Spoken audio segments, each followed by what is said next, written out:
নমস্কার, আমি doctor Riya. GDMO 2025-এর recruitment নিয়ে আমি আমার এই ইউটিউব চ্যানেলে একটি সিরিজ দিচ্ছি, যার পার্ট 7-এর ভিডিও আমি আজকে দেব। আজকে আমাদের আলোচনার বিষয় হলো সার্ভিস কোটা। তো আমরা সকলেই জানি যে জিডিএমও চাকরি করলে এমডি পরীক্ষাতে অর্থাৎ নিট পিজি এন্ট্রান্স যেটা, সেখানে সার্ভিস কোটা পাওয়া যায়। কিন্তু সার্ভিস কোটা পাওয়ার ক্ষেত্রে অনেক রকম নিয়ম আছে। জিডিএমও চাকরি করলেই সবাই সবসময় সার্ভিস কোটা পায় না, তার বেশ কিছু নিয়মকানুন থাকে। এগুলোর ডিটেলস তথ্য নিয়েই আজকে আমি এই ভিডিওটা করব। সুতরাং যারা অলরেডি এমডি করে ফেলেছেন তাদের জন্য এই ভিডিওটা কোনো কাজে আসবে না। যারা এমবিবিএস পাস আউট এবং জিডিএমও করতে আগ্রহী এবং প্রসঙ্গত বলে রাখি ডিপ্লোমা বা ডিএনবি যারা করেছেন কিন্তু পরবর্তীকালে এমডি করতে চান, এরকম কেউ যদি থাকেন তো তাদের এটা হেল্পফুল হতে পারে। তো কী কী নিয়ে আলোচনা করব বলি। First, duration. কতদিন চাকরি করলে তবে আপনি এই সার্ভিস কোটাটা পাবেন।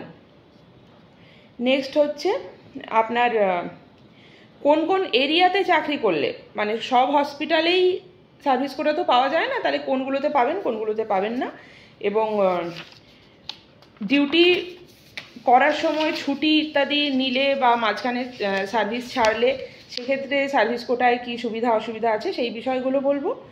আর আরেকটা হচ্ছে যে সার্ভিস কোটার কতটা পরিমাণ দেওয়া হয় আর কতজনকে ছাড়া হয়, অর্থাৎ ট্রেনি রিজার্ভ টিআর, এটা কারা পায়, এবং বর্তমানে সার্ভিস কোটাতে এমডি পাওয়ার ক্ষেত্রে কম্পিটিশন কীরকম বা কীরকম র্যাঙ্ক লাগে, সেটা করতে পারা কতটা সহজ কি কঠিন সেই বিষয়টা নিয়ে আলোচনা করব। তো প্রথমেই বলি যে কতদিন চাকরি করার পর। তো আপনি যখন চাকরিতে জয়েন করলেন তারপর আপনাকে 3 বছর সার্ভিস কমপ্লিট হলে তারপর আপনি সার্ভিস কোটা পেতে এলিজিবল হবেন। 3 বছরের আগে আপনি কিন্তু কোনো সার্ভিস কোটা পাবেন না।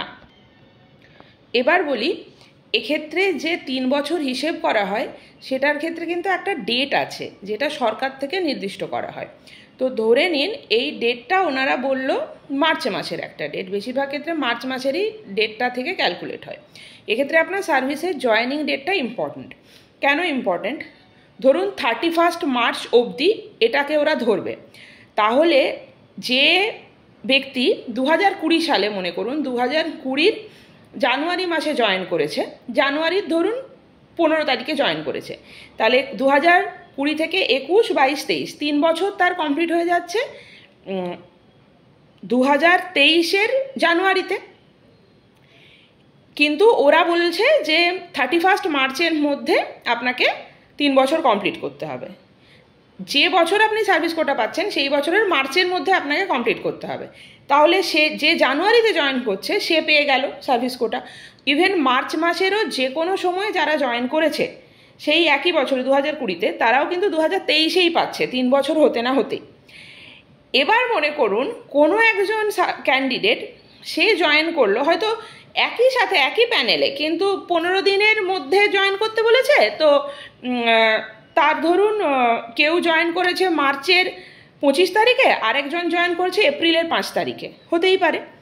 তো এক্ষেত্রে কিন্তু ওই মার্চের মধ্যে যে জয়েন করেছে তারটা ওরা 2023 সালে মার্চের মধ্যে, ওর যেহেতু 3 বছর কমপ্লিট হচ্ছে তাই তাকে ওরা 3 বছর হয়ে গেলে 2023-এই সার্ভিস কোটা দেবে। আর যে 5 দিন পর, ধরুন এপ্রিল মাসের 5 তারিখে জয়েন করছে, তার ক্ষেত্রে ওই যে মার্চ মাসের মধ্যে, এবার এই মার্চ মাসটা কিন্তু গভর্নমেন্ট চাইলে পরে চেঞ্জ করতে পারে। তো বেশিরভাগ ক্ষেত্রে যে বছর আপনি সার্ভিস কোটা পাচ্ছেন তার সেই বছরের মার্চের মধ্যে আপনাকে 3 বছর আপনার সার্ভিস কমপ্লিট হতে হবে। তাহলে যদি কেউ এপ্রিলে করে তাকে তখন 3 বছর নয়, তাকে তখন 4 বছর সার্ভিস করতে হবে, তবে গিয়ে আপনি সার্ভিস কোটার জন্য এলিজিবল হবেন। তো কাজেই 3 বছর কমপ্লিট হবে আর এই সালে আমি এমডি করতে যাব, এই ক্যালকুলেশনটা সবসময় আমরা যেভাবে ক্যালকুলেট করি সেইভাবে হয় না। গভর্নমেন্ট যেভাবে রুলস রেখেছে এবং যেভাবে ক্যালকুলেট করবে সেইভাবেই আপনি সার্ভিস কোটা পাবেন। আপনার ওই কোন মাসে জয়েন করছেন বা কোন ডেটে করছেন সেটার উপর ভিত্তি করে 3 বছরটা কিন্তু 4 বছরও হয়ে যেতে পারে। আচ্ছা, এটা গেল একটা বিষয়। আর আরেকটা জিনিস বলি যে ধরুন আপনি সার্ভিস করছেন, একটা জায়গাতে। তো আপনার তো ছুটির প্রয়োজন হতে পারে, তো সেটা আপনার ইএল হতে পারে, সিএল হতে পারে, নানা রকমের ছুটি আছে, আর্নড লিভ, ক্যাজুয়াল লিভ। যদিও চাইলেই ইচ্ছামতো ছুটি পাওয়া যায় তেমনটা নয়, কিন্তু ভ্যালিড রিজনে, ধরুন মেডিকেল লিভ, কোনো মানুষ তো 3 মাস অসুস্থও থাকতে পারে, বা এই আরও বেশি সময়ের ছুটি। তো সেক্ষেত্রে আপনার তো 3 বছরের মধ্যে যে সময়টা আপনি ছুটিতে থাকছেন সেটার কি হবে? তো না, এটাও মানে খোঁজ নিয়েই বলছি, আপনার ছুটিগুলো কিন্তু আপনার যেগুলো পাওনা ছুটি সেইগুলো কিন্তু আপনার কাউন্ট হবে না। অর্থাৎ আপনার কিন্তু ওই ছুটির দিন সহই আপনি 3 বছর যদি আপনার কমপ্লিট হয়, আপনি কিন্তু চান্স পাবেন এমডিতে, মানে এলিজিবল হবেন। ছুটি আপনার যেটা পাওনা ছুটি সেটা আপনি নিতে পারেন। ইভেন ধরুন মহিলাদের ক্ষেত্রে যারা ম্যাটারনিটি লিভ নেন, ম্যাটারনিটি লিভ তো একটা 6 মাসের ছুটি। তো 6 মাস যে চাকরি করছে না তার তো ফাংশনালি মানে 2.5 বছর চাকরি হচ্ছে, কিন্তু সার্ভিস কোটা পেতে তার কোনো অসুবিধা হবে না। যে ডেটে পেতো সেই ডেটেই সার্ভিস কোটা পাবে। তো maternity leave, child care leave, এটা একটা সুবিধা বলতে পারেন। তো তার জন্য আপনার কোনো সার্ভিস ব্রেকও হবে না, আর তার জন্য সার্ভিস কোটা পেতে কোনো ডিলেও হবে না, যে ম্যাটারনিটি লিভ নিয়েছে বলে বা এই ছুটিটা নিয়েছে বলে এই বছর পেলো না সার্ভিস কোটা, সেটা নয়। আচ্ছা, নেক্সট আরেকটা যেটা প্রশ্নের উত্তর দেব, এই প্রশ্নটা অনেকেই করেছেন যে সার্ভিসে ধরুন কেউ ঢুকলো এবং 3 বছরের আগেই, অর্থাৎ 1 বছর বা 2 বছর বা 2.5 বছর চাকরির পর সে নিট পিজিতে চান্স পেয়ে গেল নিজে ওপেন ক্যান্ডিডেট হিসেবে উইদাউট সার্ভিস কোটা। তো সেক্ষেত্রে পড়তে যাওয়া যাবে কিনা? তো প্রথম কথা বলি, পড়তে যেতে গেলে আপনি কাউকে কিছু না বলে ধরুন চলে গেলেন পড়তে, কারণ জিডিওর মধ্যে ডকুমেন্টস তো আপনার কাছেই আছে, কলেজে গিয়ে ভর্তি হতে পারেন। তো তাহলে আপনি কী কী অসুবিধায় পড়তে পারেন এটা আপনাকে বলি। একটা অপশন হয়, কারোর ক্ষেত্রে পড়তে চলে গেল, স্টাইপেন্ডও শুরু হয়ে গেল, কোনোই অসুবিধা হলো না, এটাও হয়। আবার অনেকজনের অসুবিধাতে পুরো পরিপূর্ণ হয়ে যায়। তো সেগুলো কি? প্রথম কথা, আপনি রেজিগনেশন ধরুন দিলেন কি দিলেন না, কিন্তু আপনার স্যালারি চলছে।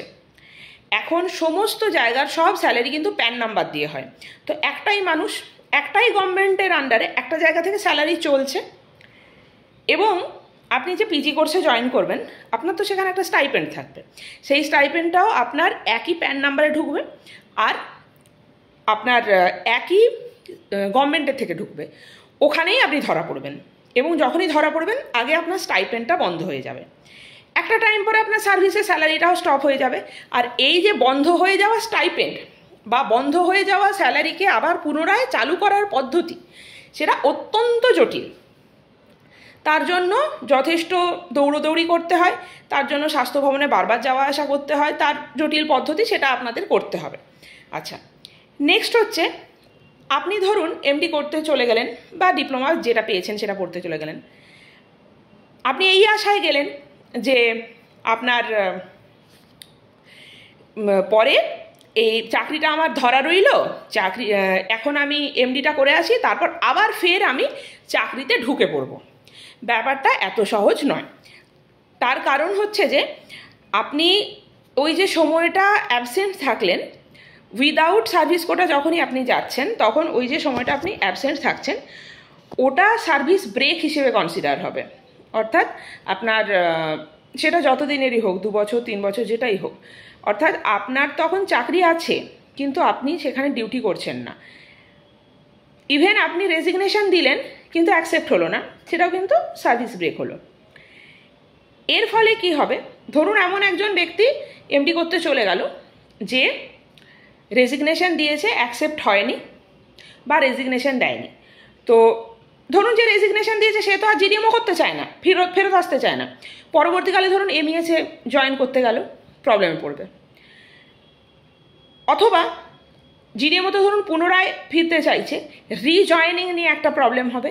এবং এই যে সার্ভিস ব্রেক আপনি একবার করলেন, এটার জন্য রিটায়ারমেন্টের সময় পর্যন্ত ভুগতে হবে, পেনশন পাওয়া নিয়ে, পিএফ, এই যে জিনিসগুলো যেগুলো পরে পাওয়া যায় সেগুলো নিয়েও কিন্তু অন্যদেরটা যত স্মুথলি যত সহজে হবে আপনারটা হবে না। আচ্ছা, সুতরাং একটাই কথা যে জিডিএমও চাকরি যদি করতে চান তাহলে চাকরিটা সিরিয়াসলি করতে চান এইটা ভেবেই জয়েন করুন, নইলে করবেন না।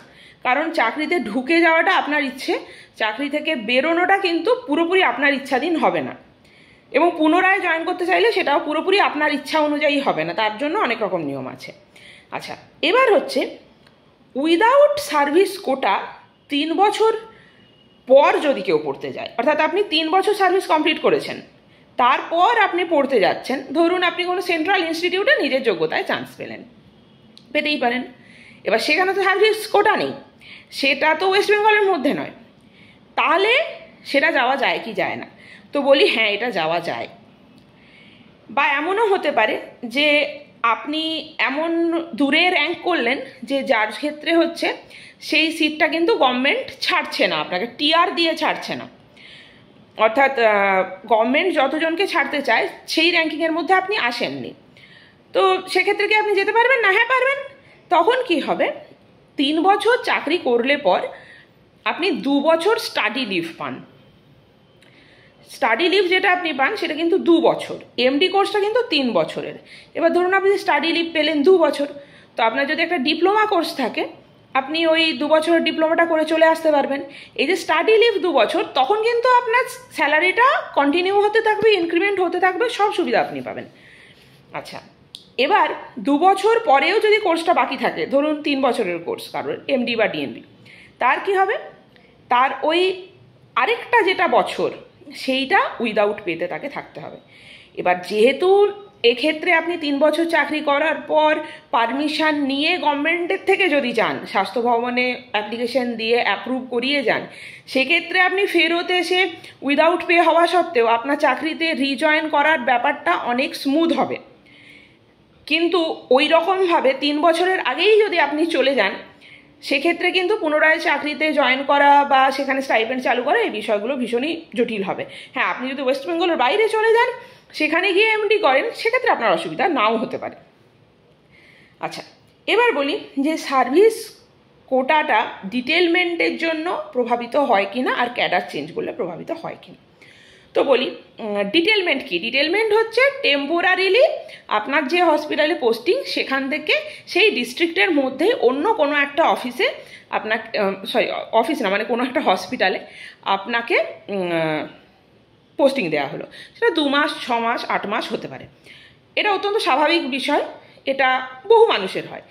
তো এখন সার্ভিস কোটার তো কিছু নিয়ম আছে, যে সার্ভিস কোটা তো সব হসপিটালে পাওয়া যায় না। ধরুন যে হসপিটালটায় আপনার হোম পোস্টিং, অরিজিনাল পোস্টিং, সেখান থেকে আপনি সার্ভিস কোটা পেতেন, সেটা এলিজিবল ছিল সার্ভিস কোটার জন্য, সেটা যে এরিয়ায়। কিন্তু যেখানে আপনার ডিটেলমেন্ট হলো, সেখানে নর্মালি আপনার সার্ভিস কোটা পাওয়ার কথা নয়, সেটা ধরুন আরবান এরিয়া। তো সেক্ষেত্রে কি হবে? তো আমি বলি কিছুই হবে না। সার্ভিস কোটা পেতে ডিটেলমেন্টের জন্য কোনো প্রবলেম হয় না। তার কারণ সার্ভিস কোটার ক্ষেত্রে যেটা দেখে সেটা হলো আপনার স্যালারি কোন জায়গা থেকে হচ্ছে, আপনার আসল পোস্টিংটা কোথায়, হোম পোস্টিং কোথায়। স্বাস্থ্য ভবনের কাছে কিন্তু লেখা থাকছে আপনার পোস্টিংটা ওই যেটা আপনি ঢুকেছিলেন প্রথম চুজ করে সেইটাতে। আপনার তো ট্রান্সফার হচ্ছে না, আপনার তো ডিটেলমেন্ট হচ্ছে, এবং ডিটেলমেন্ট গভর্নমেন্ট নিজের প্রয়োজনে আপনাকে করছে, আবার আপনাকে সেই জায়গায় প্রবলেমটা সলভ হয়ে গেলেই আবার সরিয়ে আনবে। অনেক সময় অনেক জায়গায় স্টাফ ক্রাইসিস বা কেউ অসুস্থ থাকলো, কেউ ম্যাটারনিটি লিভ নিল, তখন অন্য হসপিটাল থেকে টেম্পোরারি একজন ডক্টরকে নেওয়া হতে পারে। তার জন্য সার্ভিস কোটা নিতে কোনো প্রবলেম হয় না। আপনার ওই ডিটেলমেন্টের পিরিয়ডটাও কিন্তু মানে অ্যাড হবে ওই 3 ইয়ার্সের মধ্যে। এমন নয় যে আপনাকে 6 মাস ডিটেলমেন্টে পাঠিয়ে দিল বলে আপনি আপনার সার্ভিস কোটা পাওয়ার জন্য আপনাকে আরও 1 বছর অপেক্ষা করতে হবে। আরেকটা কথা হচ্ছে ক্যাডার চেঞ্জ।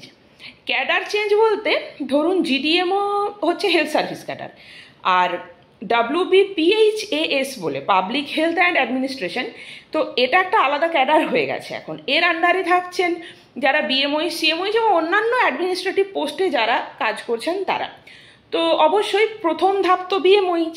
তো বিএমওইচ আলাদা করে গভর্নমেন্টের থেকে রিক্রুটমেন্ট হয়, হতেই পারে যে বিএমওইচ নিয়োগ হচ্ছে। আবার জিডিএমও থেকেও কিন্তু বিএমওইচ হওয়া যায়।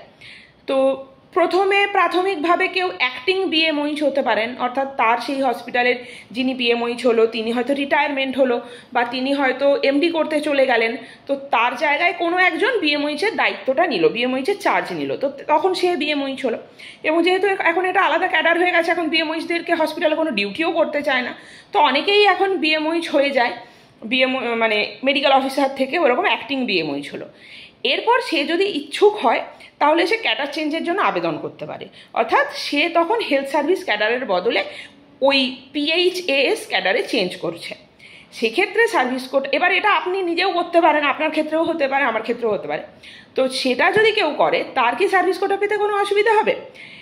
না, তারও সার্ভিস কোটা পেতে অসুবিধা হবে না, কারণ আপনি যখন ক্যাডার চেঞ্জ করছেন তখন আপনি যে পোস্টিংটাতে নতুন যাচ্ছেন সেটাও যদি সার্ভিস কোটা পাওয়ার জন্য এলিজিবল থাকে তাহলে আপনার ওই জিডিএমও হিসেবে যতদিন কাজ করেছেন প্লাস ধরুন ওই বিএমওইচ হিসেবে যতদিন কাজ করেছেন, মোট 3 বছর কমপ্লিট হলেই আপনি সার্ভিস কোটা পাবেন।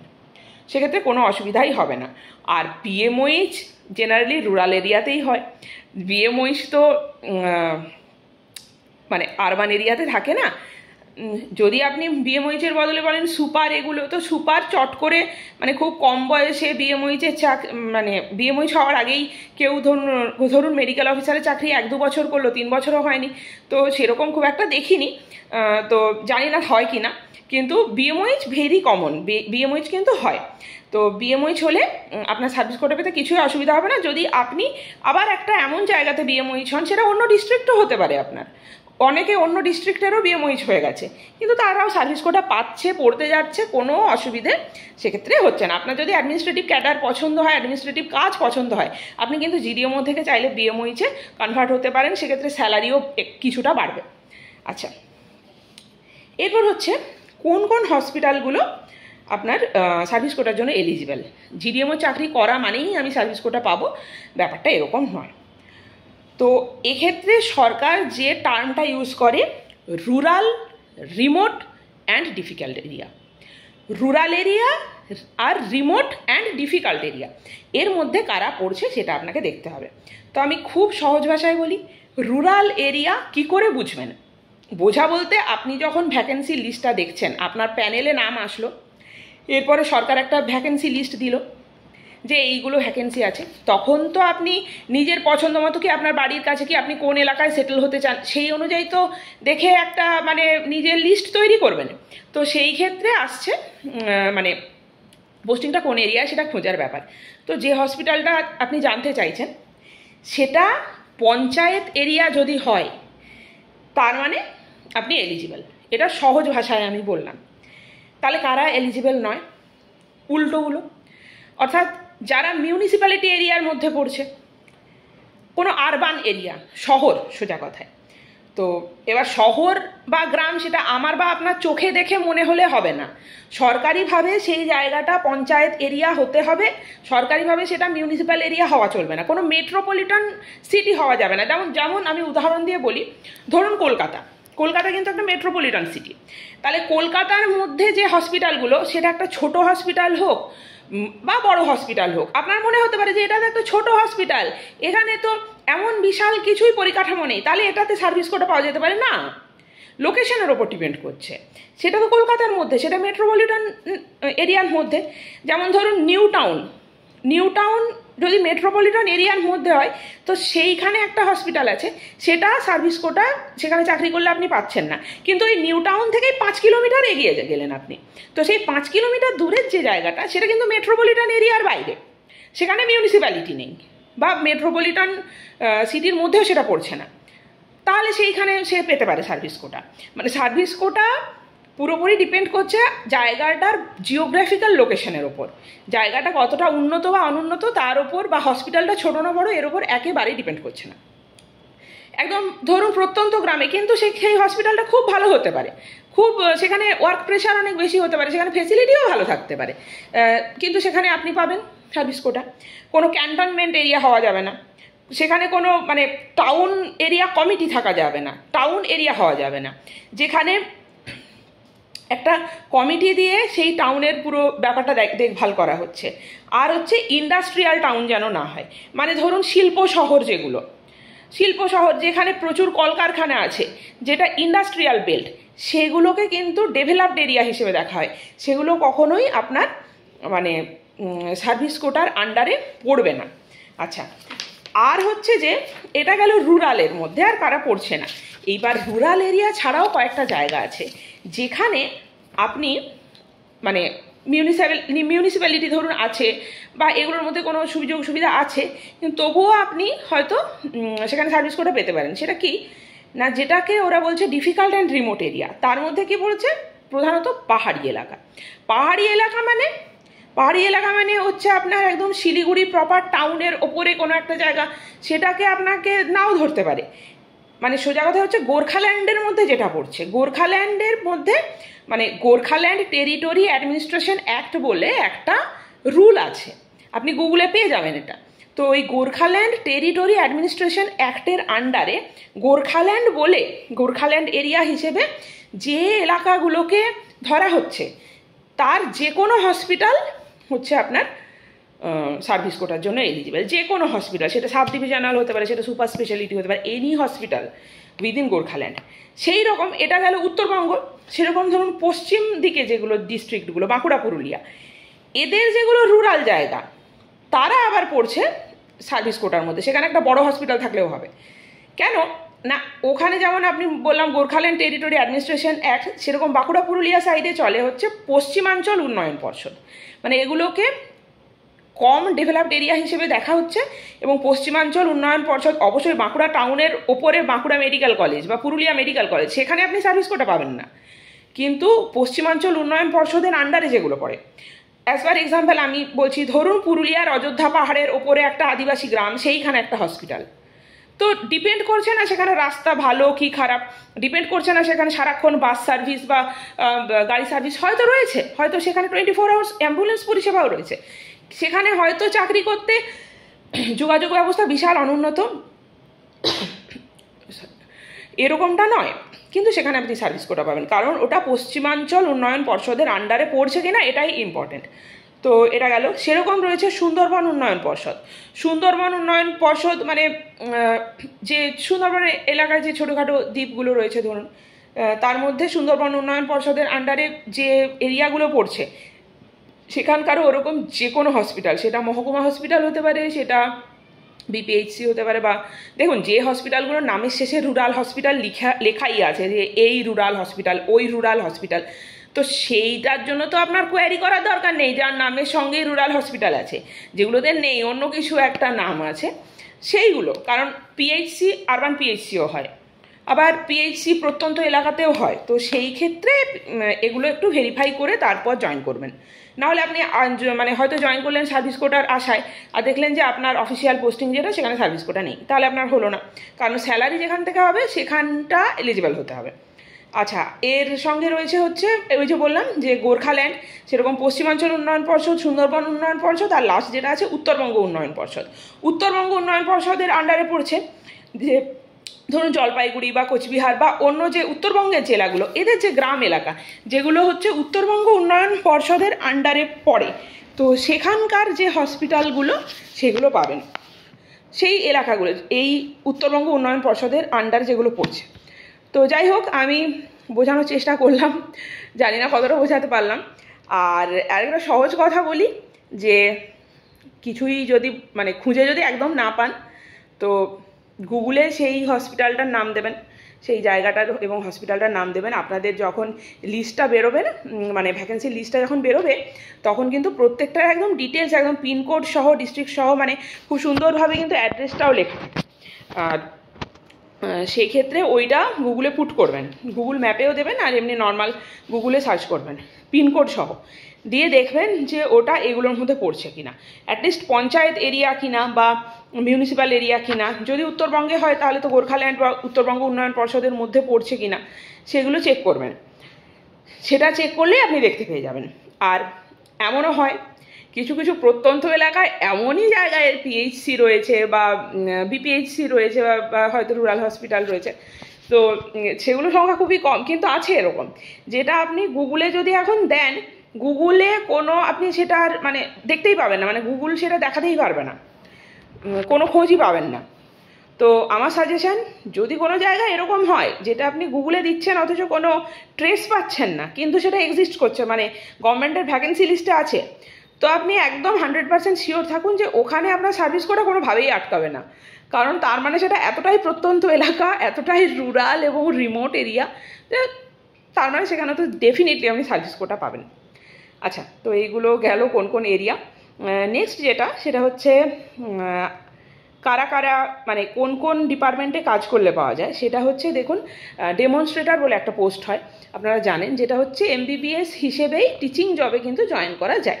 তো এই ডেমনস্ট্রেটর হচ্ছে বেসিক্যালি মেডিকেল কলেজগুলোতে পড়ানোর যে চাকরি, তো প্র্যাকটিক্যাল ক্লাস এই সমস্ত আরও বিভিন্ন পড়ানোর কাজগুলো তাদের করতে হয়। তো সেই কাজ যারা করেন তাদেরকে কিন্তু আগে সার্ভিস কোটা দেওয়া হতো, কিন্তু এখন ডেমনস্ট্রেটরদের টিচিং জবে কিন্তু সার্ভিস কোটা আর থাকছে না। আচ্ছা, আমি এখনকার নিয়ম বলছি, পরের বছর আবার নিয়ম পাল্টেও যেতে পারে, কোনো ভরসা নেই, হতেই পারে। আর CCU, ICU বা SNCU মেডিকেল কলেজগুলোর এই ক্রিটিক্যাল ইয়েগুলোতে যারা কাজ করেন তারা কিন্তু আগে MD বা DNB সব কিছুতেই কোটা পেতেন, কিন্তু এখন অন্তত এই বছর, আগের বছর, তারা কিন্তু শুধু DNB আর NBE ডিপ্লোমার যে সিটগুলো, অর্থাৎ ন্যাশনাল বোর্ডের যে সিটগুলো, শুধু সেখানেই সার্ভিস কোটাটা পাচ্ছেন, মানে উইদিন স্টেট, অবশ্যই স্টেটের বাইরে না, উইদিন স্টেট শুধু DNB আর NBE ডিপ্লোমার সিটে পাচ্ছেন, কিন্তু MD সিটগুলোতে তাদের ওই কোটাটা কিন্তু লাগু হচ্ছে না। তো এইটা গেল একটা। আচ্ছা, নেক্সট হচ্ছে সার্ভিস কোটার অ্যামাউন্ট কতটা, আর সার্ভিস কোটার সঙ্গে যাদের কোনো ক্যাটেগরি রিজার্ভেশন আছে তাদের কি, মানে তাদের কি হবে, মানে তারা কি তাহলে কোন কোটাটা পাবেন। তো বলি, সার্ভিস কোটা এমনিতে হচ্ছে টোটাল সিটের 40%। এখন পরের বছর ওটা 0%ও হয়ে যেতে পারে, বেড়েও যেতে পারে। 2020তেই সম্ভবত সার্ভিস কোটা দেয়নি, মানে করোনার সময়, এবং তখন একটা ইনসেন্টিভ মার্কস দিয়েছিল। তো যাই হোক, আপাতত যেটা নিয়ম আছে আমি তার ভিত্তিতে বলছি যে 40% রিজার্ভেশন। এবার 40% রিজার্ভেশন যেটা, তার মধ্যেই আবার SC, ST, OBC এবং EWS, এই প্রত্যেকটার আলাদা আলাদা করে কোটা থাকবে। সুতরাং যাদের কোনো ক্যাটেগরি আছে তারা একসঙ্গে দুটো কোটারই সুযোগ নিতে পারবে না। আচ্ছা, এরপর হচ্ছে টিআর কতজন পায়। হ্যাঁ, আমি সার্ভিস কোটায় এলিজিবল, আর আমি যা হোক একটা কিছু র্যাঙ্ক করলাম মানেই আমি MD পড়তে চলে যেতে পারবো। আমার যদি সাবজেক্ট নিয়ে বাছবিচার না থাকে, ব্যাপারটা এতটা সহজ নয়। কেন নয়? তার কারণ তাহলে তো BPHC, PHCগুলোতে কাজ করার জন্য আর কোনো লোকই পাওয়া যাবে না। তো আমাদের টোটাল GDMও যতজন থাকবে ওয়েস্ট বেঙ্গলে অ্যাট এ টাইম, তো জেনারেলি তার 30%, মানে অ্যাপ্রক্সিমেট 30%, মানে ক্যান্ডিডেটকে কিন্তু এক একটা বছরে সার্ভিস কোটা দিয়ে ছাড়া হয়। তো সেই সংখ্যাটা গভর্নমেন্ট কিন্তু প্রত্যেক বছর নিট পিজির আগেই কিন্তু ডিক্লেয়ার করে দেয় যে আমরা এই বছর এতজনকে ছাড়বো। ধরুন 1600 জন GDMও রয়েছে, তাহলে গভর্নমেন্ট হয়তো বললো যে আমরা 450 থেকে 500, ধরুন 475 জনকে এবছর আমরা ছাড়বো। তো এই সংখ্যাটা, এবার এটা কেন ইম্পর্টেন্ট, ধরুন আপনি 2 লাখ র্যাঙ্ক করলেন, কাউন্সিলিংয়ে অংশগ্রহণ করলেন, এবং দেখা গেল আপনি 2 লাখ র্যাঙ্ক করলে আরামসে সার্ভিস কোটাতে থাকলে তো MD physiology, MD anatomy, MD biochemistry এসব পাওয়াই যায়। কপাল খুব ভালো থাকলে ক্লিনিক্যাল সাবজেক্টও কিছু জুটে যেতে পারে, তো অ্যানাস্থেশিয়া, এসব কিছুও জুটে যেতে পারে, বা কোনো ডিপ্লোমা, এগুলো তো পেতেই পারেন, ডিপ্লোমা তো হয়েই যাবে। তো যাই হোক, NBE ডিপ্লোমা আছে এখন আবার। তো ধরুন আপনি কোনো একটা কিছু পেলেন, যা হোক পেলেন, তো তার মানে এই নয় যে আপনি যেতে পারবেন। তার কারণ হচ্ছে সার্ভিস ক্যান্ডিডেটদের মধ্যে যে র্যাঙ্কিংটা, সেটাতে প্রথম 475 জনের মধ্যেই আপনাকে থাকতে হবে। 476 নম্বরে যে আছে তাকে কিন্তু ছাড়া হচ্ছে না। তো আপনি যদি ওই সংখ্যার মধ্যে আসেন তাহলে আপনি যেতে পারবেন। যতজন পরীক্ষা দিচ্ছে আর যতজন সার্ভিস কোটা পাচ্ছে, মানে টিআর পেয়ে বেরোতে পারছে, সেই সংখ্যাটা কিন্তু সমান নয়, সেই সংখ্যাটা কিন্তু কিছুটা কম। তো এই বিষয়টা কিন্তু রয়েছে, আপনাকে র্যাঙ্ক কিন্তু একটু ভালো করতে হবে, না হলে আপনি সার্ভিস কোটাতে চান্স পেলেও আপনি টিআর পাবেন না, এটা হতে পারে। আচ্ছা, এবার তাহলে আপনি বলতে পারেন যে তাহলে আমি কি যেতে পারবো না? হ্যাঁ, আপনি যেতে পারবেন। ওই বুঝে বললাম, 2 বছর ওই স্টাডি লিভ থাকবে, আর 1 বছর উইদাউট পে থাকবে। 1 বছর যদি মাইনে না পেয়ে MD পড়তে আপনার অসুবিধা না থাকে, তাহলে আপনি যেতে পারবেন, যদি পারমিশন দেয় অবশ্যই। রিলিজ যদি দেয়, এবার সেগুলোরও অনেক রকম নিয়ম আছে, সেটা নিয়েও সমস্যা হতে পারে। আচ্ছা, আর লাস্ট যে বিষয়টা বলবো যে জিডিএমও করে সার্ভিস কোটা নিয়ে এমডি করতে গেলে এখন কম্পিটিশন কেমন বা জিনিসটা সহজ কতটা। তো দেখুন বলি, জিডিএমও চাকরি করতে করতে পড়া বা তার প্রস্তুতি কিন্তু কখনোই মানে ড্রপ দিয়ে বাড়িতে বসে তুমি যেরকমভাবে পড়ছো সেই রকমভাবে হবে না, টু বি ভেরি প্র্যাকটিক্যাল। কারণ জিডিএমওর প্রথম কথা হসপিটালের ডিউটি, যদি তোমার রুরাল হসপিটাল বা বিপিএইচসিতেও পোস্টিং হয়, সেখান থেকে পিএইচসিতেও যে কোনো সময় ডিউটি করতে হতে পারে, ফ্লাড এমার্জেন্সি, আউটব্রেক এমার্জেন্সি, বিভিন্ন ধরনের গভর্নমেন্ট প্রোগ্রাম যেগুলো থাকে, health programme and other programmes, সেগুলোতে মেডিকেল ক্যাম্প হিসেবে ডিউটি। আচ্ছা, সাইক্লোন এমার্জেন্সি, মানে এগুলো তো রয়েইছে। আর তার সঙ্গে টেলিমেডিসিন, যেটা তোমার যদি সেই দিন ডিউটি নাও থাকে তাও তোমার বাড়িতে টেলিমেডিসিন করতেই হবে। তো টেলিমেডিসিনেরও একটা টার্গেট থাকে যেটা ফুলফিল করতে হয়, আর এবং ভীষণ স্ট্রিক্ট এই ব্যাপারে। তো সুতরাং সেগুলো সমস্ত কিছু সামলে তুমি কতখানি, মানে আমি যদি ধরেও নিই যে আর কোনো অ্যাটাচমেন্ট তোমার নেই, তুমি শুধুমাত্র হসপিটালেই কাজ করো, সেক্ষেত্রেও কিন্তু পড়ার জন্য অফুরন্ত সময় পাওয়া যায় এমন নয়। আর আমি আনরিজার্ভড ক্যাটেগরিদের ক্ষেত্রে বলছি যে একদম লাখ লাখ র্যাঙ্ক করলেও ভালো ভালো সাবজেক্ট জুটে যাবে, ব্যাপারটা এমন নয়।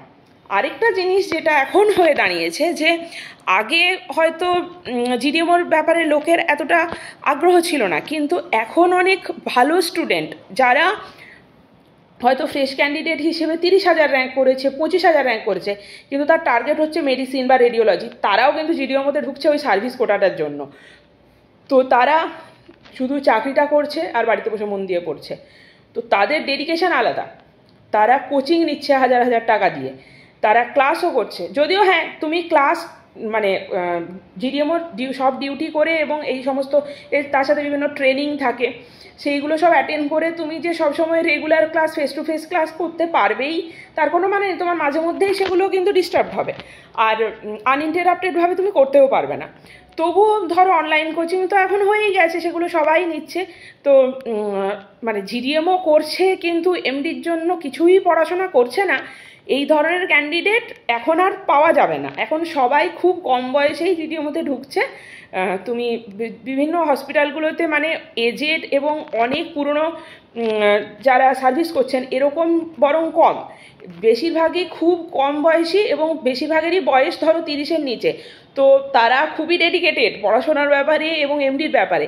তো তাই জিডিএমওর মধ্যে থেকে যে ভালো র্যাঙ্ক করে না লোকে এমনটা নয়, জিডিএমওর মধ্যে থেকেও লোকে 6,000, 5,000, 10,000 র্যাঙ্ক প্রচুর লোক করছে, 20,000-এর মধ্যে প্রচুর লোক র্যাঙ্ক করছে। তো কম্পিটিশান, অফকোর্স কম্পিটিশান আগে যেমন ছিল এখন কিন্তু তার থেকে যথেষ্ট বেশি বলেই আমার মনে হয়। জিডিএমওতে ঢুকেও পড়াশোনাটা বেশ ভালো রকমই করতে হবে, না হলে খুব ভালো সাবজেক্ট যাদের পছন্দ তাদের পাওয়াটা খুব একটা সহজ কাজ হবে না।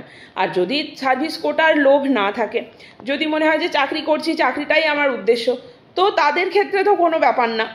আর হ্যাঁ, যারা ডিএনবি বা ডিপ্লোমা করেছেন তাদের মধ্যেও তারা যদি সার্ভিসে জয়েন করেন জিডিএমওতে, হ্যাঁ 3 বছর পরে আপনারাও পাবেন, এবং এক্ষেত্রে কোনো সমস্যা হয় না। ডিএনবি বা ডিপ্লোমা করা থাকলে পরবর্তীকালে সেই সাবজেক্টে যে কোনো সাবজেক্টেই করতে পারেন, কিন্তু বেশিরভাগ সেই সাবজেক্টটাকেই চুজ করে। তো অলরেডি লোকে অনেকেই করছে সেটাই। তো এটাই ছিল সার্ভিস কোটা নিয়ে যা যা বলার, মোটামুটি বলে দিলাম। যদি কিছু মিস করে থাকি বা যদি মনে হয় যে কিছু জানতে চাও তো তোমরা কমেন্ট করে জানাও, আমি জানলে আমি নিশ্চয়ই সেটার উত্তর দেব। Thank you.